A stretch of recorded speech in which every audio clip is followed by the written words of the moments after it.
George Orwell quote, "The best books are the ones that tell you what you know already." End of quote. Right now, as I record this, right now, at this present time, there are a plethora of women, an unending number of women that are older, divorced, or some of them never married, that have been career women, and they're now 35 plus and have money. Either they got it from a divorce, or they got it from their job, or they have it from their business, but they are lonely and miserable because they've been fighting against nature all their life, and now when they're getting older and they're not getting as much attention from men, and they're not getting as much requests for dates, and they see the younger women getting all the attention, and the men they want don't want them, and the list of check marks, boxes that they've created in their head, no man can match. So disappointment after disappointment has made them arrive at a point where they know they are hopeless, that they're probably going to end up like their older friends that they know, or their mother, maybe alone with a pet or a wine bottle,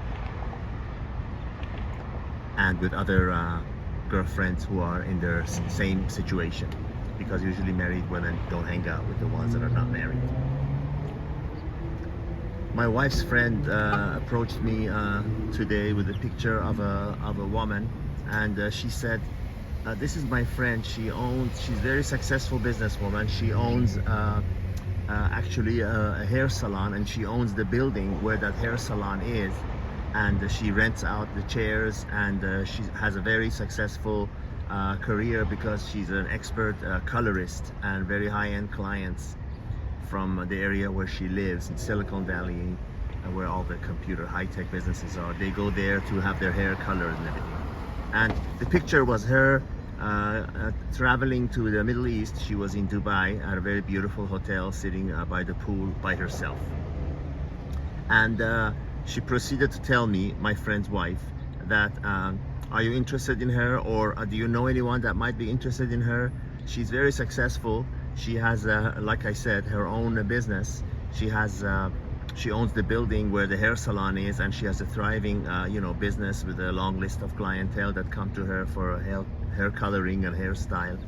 But get this, but she said she would give it all up for the right man.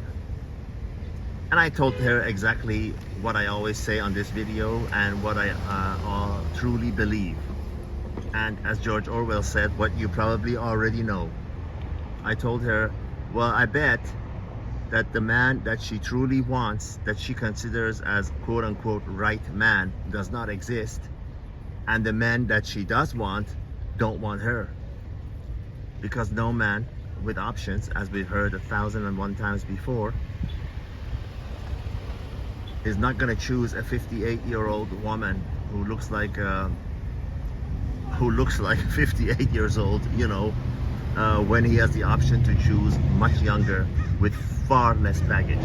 And it's not just if you've experienced dating these women, it's honestly not just the looks. Let's say they do look good, and they look still presentable, and they look very good for their age. The thing is, when you interact with these women, you will quickly realize that they have such a high list of, the way they see themselves does not match what they've got to offer in terms of their looks or their personality or whatever else. Because the fact that they might have a house, and they might have a big retirement account, and they might have a big income, whatever, it absolutely means nothing to us.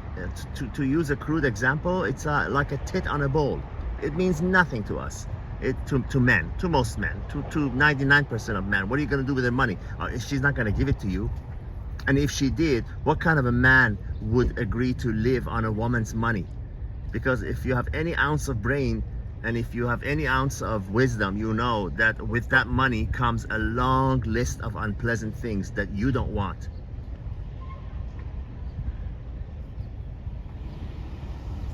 So the point of this video is,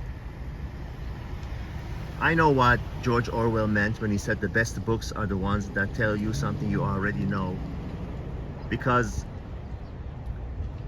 your good sense, your experience, and your wisdom has taught you some things. And when you hear it from someone else, it confirms it and reaffirms it. And then it becomes a solid belief that you use to lead a better life.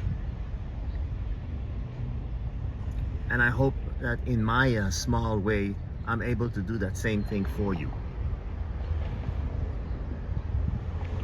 Choose what's best for you. Don't accept something that is 99% of what you want. Only 100% of what you want. Don't settle, because then you'll be miserable. I feel bad for some of these women. You know, I actually felt bad when I saw her sitting alone by the pool. You know, but that's a deal she made with the devil, and now she's paying the price.